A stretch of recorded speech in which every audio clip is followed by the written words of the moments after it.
Okay, so my name is Alyssa Atkins. I'm the founder and CEO of Lilia, and I'm going to talk to you today about women's health. Is she a feminist? Yes. So Lilia makes it easier for women to get fertility information about their bodies and their options with an at-home fertility hormone test. So nothing could tell you you're fertile right now. If you went and tried to have a baby, you would have one or not, but your hormones have a lot of clues that could help you make plans.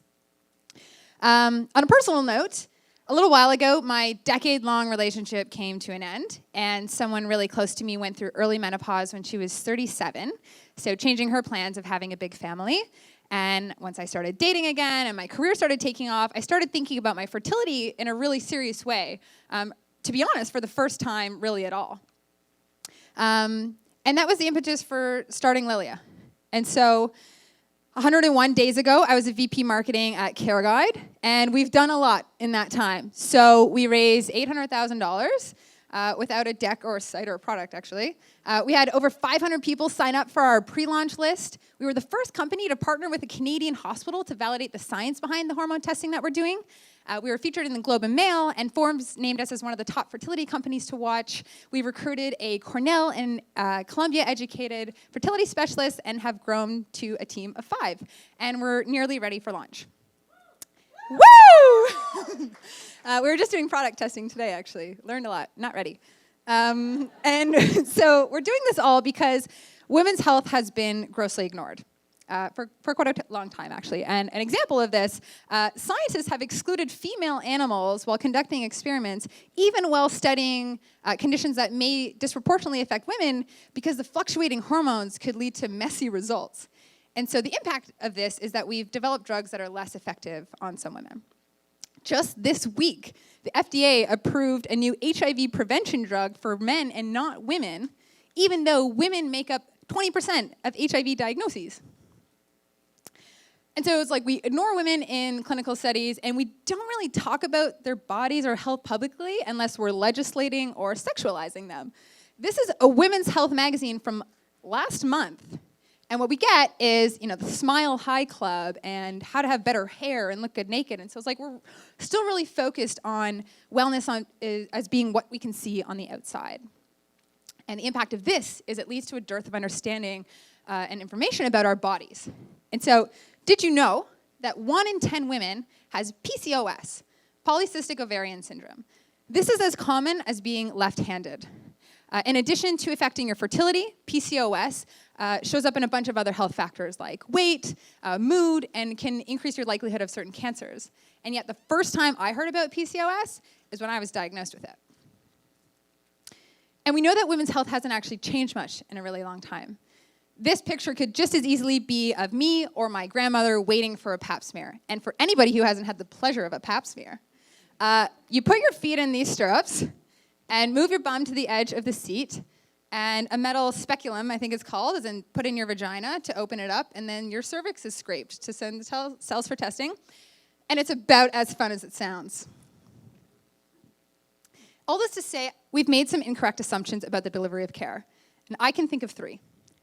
The first is the delivery of care. Our system right now is default closed. We seem not to trust people with information about their bodies, ostensibly because we think that they can't handle it, or it might cause undue anxiety. Once upon a time, we didn't think women could handle a pregnancy test at home alone. But the impact of this is actually that people just end up with misinformation or too little information about their bodies, and by making it really hard to get, people aren't able to plan well. Frankly. So this is actually my journey and timeline to get my AMH tested. So that's your ovarian reserve.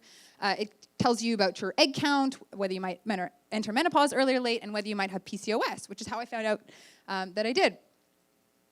And this is the hormone that Lilia now tests at home. So it took me 3 months and 3 in-person visits just to get this one hormone tested, AMH. And I started and funded Lilia in that time. The second assumption we've got wrong is what healthcare is to people now. People care about their healthcare more than just staying alive. They want it to be proactive and personalized and comfortable. This is your classic waiting room or lab draw waiting room with the curtains from the 70s. This is my actual AMH test that I got handed to me in paper, which was immediately crumpled at my bag, at the bottom of my bag, and promptly lost. But people want their healthcare, and they want to consume it in the same way that they consume everything else in their lives, through their phones, quickly, conveniently, and personalized. The last part is that our system right now is designed to be reactive instead of proactive. And society has changed a lot. We are getting married later, if at all. There are more female breadwinners who are deciding when and how to have kids. And so as a whole, we're just having kids much later. But our biology has remained the same. It's still kind of the best time to have kids when you're in your early 20s. And yet, if you went to your doctor for a proactive fertility workup, they would tell you to come back when you've had sex every day for a year. Not as fun as it might sound. And if you don't have a partner, come back when you've found one, because you probably will. And I want to emphasize, this isn't a fault of our physicians in any way. It really is just the way our system is designed, just to react only when there's a problem. And not only is this a reactive approach, but it excludes all the single ladies and gay couples. When I went to go and get this test, I had to pretend with certainty that I knew I was going to freeze my eggs for anybody to take me wanting this test seriously. This is a modern-day equivalent to needing to flaunt a fake wedding ring and writing Mrs. on your medical forms to get a pregnancy test.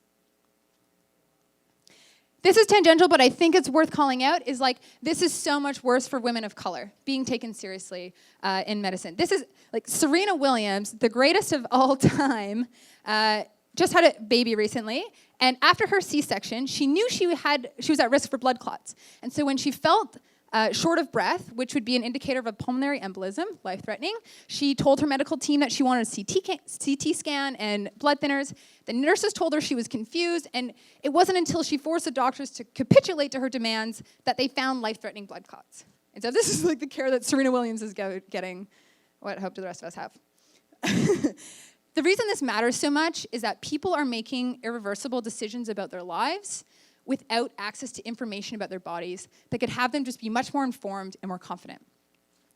I got a flood of messages from women when they found out about Lilia in support of it and sharing with me what it meant for them and why they thought we needed this.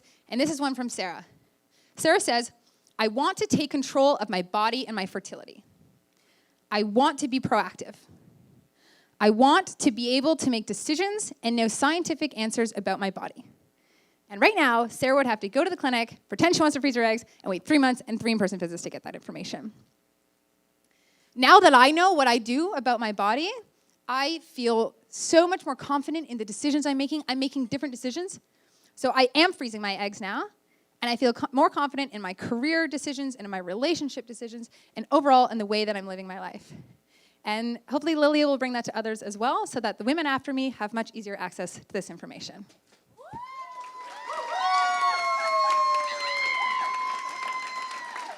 Supportive team, supportive team.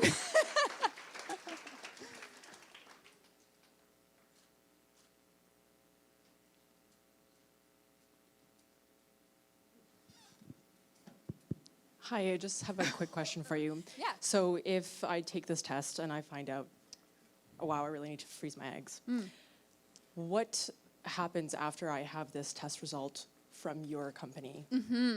So the way we approach is we would never tell you what you should do. Is this is information and support for you to make a decision. I think of Lilia as it's information for the things you can control, because there's lots you can't in the fertility space, and support for whatever it is you decide. So after you get this test, you have the option of talking with a fertility nurse to discuss what the results mean and what next steps for you might be. So as a clinician, I've had these point-of-care tests that patients have done, and almost always they end up having to get validated through regular testing.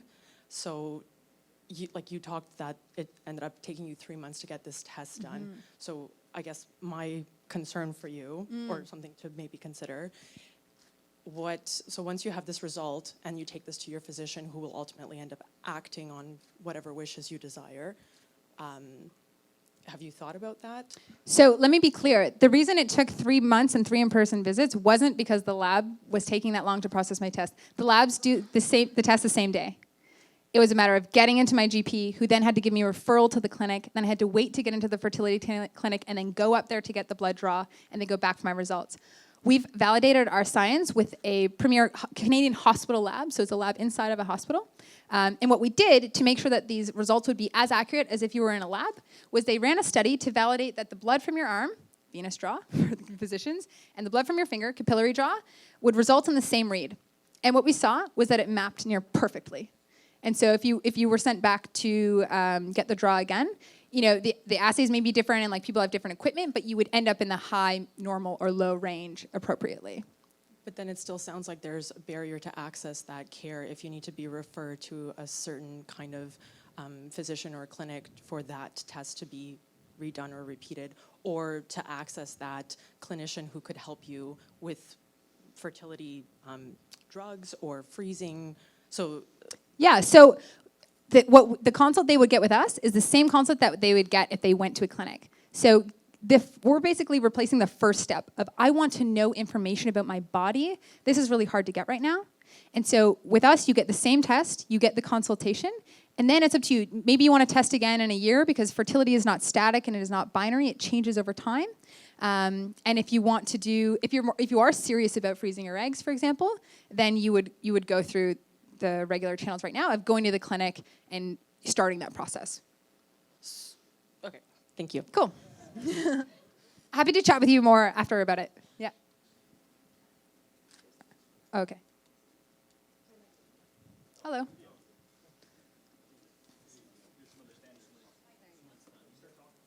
Hello. Hey. Hi. Congrats, Alyssa, for doing what you are. Just curious, as a couple, my wife's gone through this. How does someone know about the hormone? I think AMH is what you were saying. Mm-hmm. So is this more of a direct-to-consumer approach where patients need to learn about this and do it themselves, or this is direct-to-consumer? Yep. So and what's your thinking? That's just the problem, right? Is like we don't even know that this testing exists. It took me. So my current partner and I were thinking, maybe we want to, freeze an embryo, or perhaps we want to do this together. And I was thinking about maybe freezing my eggs, and I couldn't believe it was so hard to find information, scientifically backed information. And so we want to take what's available to clinicians right now and surface it so patients and like normal folk can understand this about their bodies. Because right now it's there, it's just buried. It's hard to get to. If I search in Google and I want to learn about my fertility, this is part of what had me want to start Lilia, is mostly what I see are Huffington Post articles or opinion articles. And what I want is access to that scientific data. Like, show me the journals. And so that's what we want to make more accessible.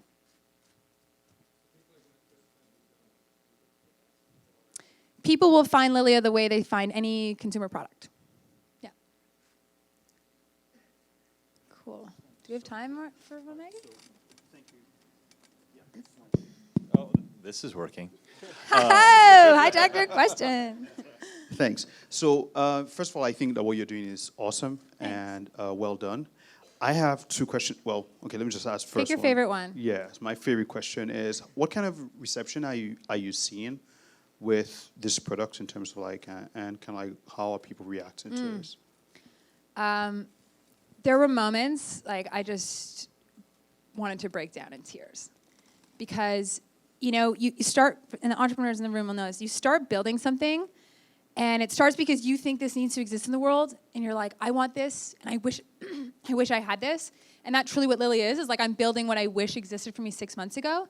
And then there's that moment where you're unsure, do people actually want this? Am I actually building it right? And when we announced in the Globe and Mail what we were doing, I got hundreds of people emailing me, stories like this, sharing the journeys that they went through, truly the irreversible life decisions they made. Like, people don't have kids now because they waited too long. The medical community that reached out, like doctors and fertility specialists, one of the top fertility specialists in Canada reached out, like, how can I be involved? How can I be a part of this? Because they too want people to know about their fertility. Well, I shouldn't say about their fertility, but like about these hormones and about their bodies in this way. And so I've been floored. It's the best gift a startup founder could ever have, to have the reaction that we've had. Two questions. Pick your favorite. No. Is the plan here to build kind of a lead gen business? Is this kind of a wedge to get in front of fertility clinics? Is that the plan? And And Jonas. do I is there a cloning option? Because I need another me. So The world does not need more yous. I'm kidding. I know him. We're friends. We're friends. I said I do, not the world. The world could use more Jonases. Okay, the plan for Lilia, whether it's to get in front of fertility clinics, honestly, what's really exciting about this business to me is it could go so many directions. The plan here is to get people scientifically valid information into their hands quickly and conveniently so that they can make decisions and help them along this journey. Like, the plan isn't just, here's the test, smell you later. Yeah. We really want to build an end-to-end support, like help you understand what this means, help you take next steps to your point.